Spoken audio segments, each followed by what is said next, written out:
এমবি-টিলা বাজারের সংস্কারের কাজ সরজমিনে ঘুরে দেখলেন মেয়র দীপক মজুমদার। সাথে ছিলেন পৌর নিগমের কমিশনার শৈলেশ কুমার যাদব, ৩৯ নং ওয়ার্ডের কর্পোরেটর অলোক রায় সহ অন্যান্যরা। ১,৭৫,০০,০০০ টাকায় নির্মীয়মান বাজারের প্রথম পর্যায়ের কাজ আগামী এপ্রিল মাসের মধ্যে শেষ হবে বলে জানান মেয়র দীপক মজুমদার। তিনি আরও জানান, এই বাজারের নির্মাণ কাজ আরও আগে শেষ হওয়ার কথা ছিল, কিন্তু যাকে কাজের দায়িত্ব দেওয়া হয়েছিল সে কাজ সম্পূর্ণ করতে না পারায় পরবর্তী সময় নতুন করে টেন্ডার ডেকে নতুন ঠিকাদারকে কাজের দায়িত্ব দেওয়া হয়। দেখে নেব বিস্তারিত কি রয়েছে।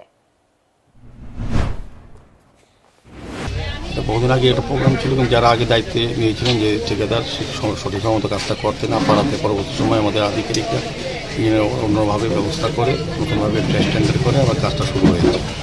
এখন প্রোগ্রেসটা খুব ভালো। আজকে আমাদের সঙ্গে আমাদের কর্পোরেটর যিনি এই ওয়ার্ডের অলোক রায় মহোদয় আছেন, আমাদের কমিশনার ডক্টর শৈলেশজি আছেন। এখন সময় বিরতির সঙ্গে থাকুন।